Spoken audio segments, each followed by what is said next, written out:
Bonjour, bienvenue dans la deuxième vidéo d'aide à l'utilisation de l'application TryConnect. Dans cette vidéo, nous allons voir comment rechercher une trace dans l'application. Dans un premier temps, je vous invite à toucher la tuile Rechercher en haut à gauche de l'écran d'accueil. Vous accédez ainsi à une liste de traces. Par défaut, cette liste comprend toutes les traces publiques disponibles sur le site Traces de Try. Ces traces sont chargées par paquet de 20 quand vous défilez l'écran vers le bas.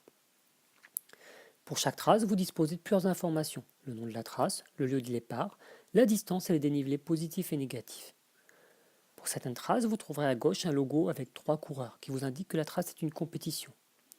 Pour d'autres traces, vous aurez à droite le libellé ITRA pour les traces évaluées par l'ITRA ou encore le libellé officiel ou privé pour les traces privées dont vous êtes le propriétaire.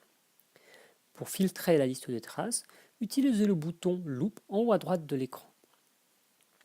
Vous accédez à l'écran de filtre avec le bouton Supprimer tous les filtres en haut qui vous permet de réinitialiser l'écran.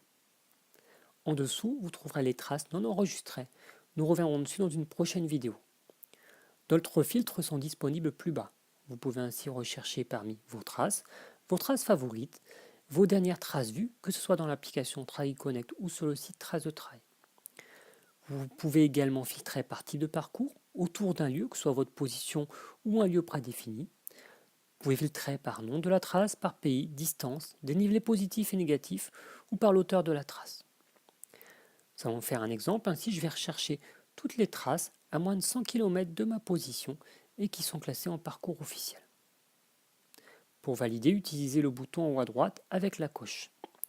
J'accède ainsi à 304 traces filtrées.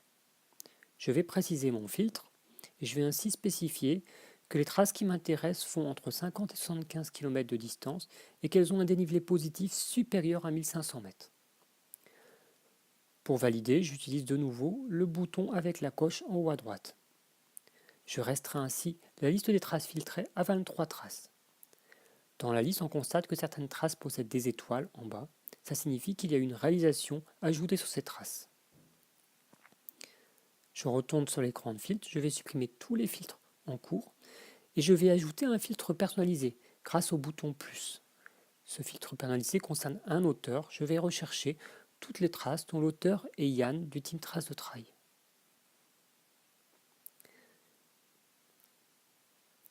Yann apparaît dans la liste.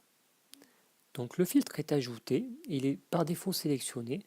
Je vais pouvoir donc valider et accéder aux 119 traces dont Yann est l'auteur. Je vais préciser ma recherche et je vais spécifier que je veux rechercher uniquement les traces qui sont à moins de 100 km de Chambéry. Encore une fois, je valide et j'ai ainsi restreint ma recherche à 15 traces. Retournons à l'écran de filtre. Ainsi, les filtres personnalisés sont conservés d'une session à l'autre. Pour en supprimer un, il suffit de glisser votre doigt sur le filtre. Je vais ainsi glisser mon doigt sur Chambéry pour le faire disparaître.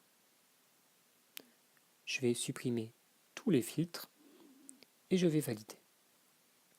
Pour rappel, quand vous êtes sur la liste des traces, si vous faites un appui long sur une trace, vous avez la possibilité de l'épingler sur l'écran d'accueil et vous la retrouverez ainsi en dessous des tuiles sur l'écran d'accueil pour un accès rapide. Cette vidéo d'aide est terminée. Merci de nous avoir suivis.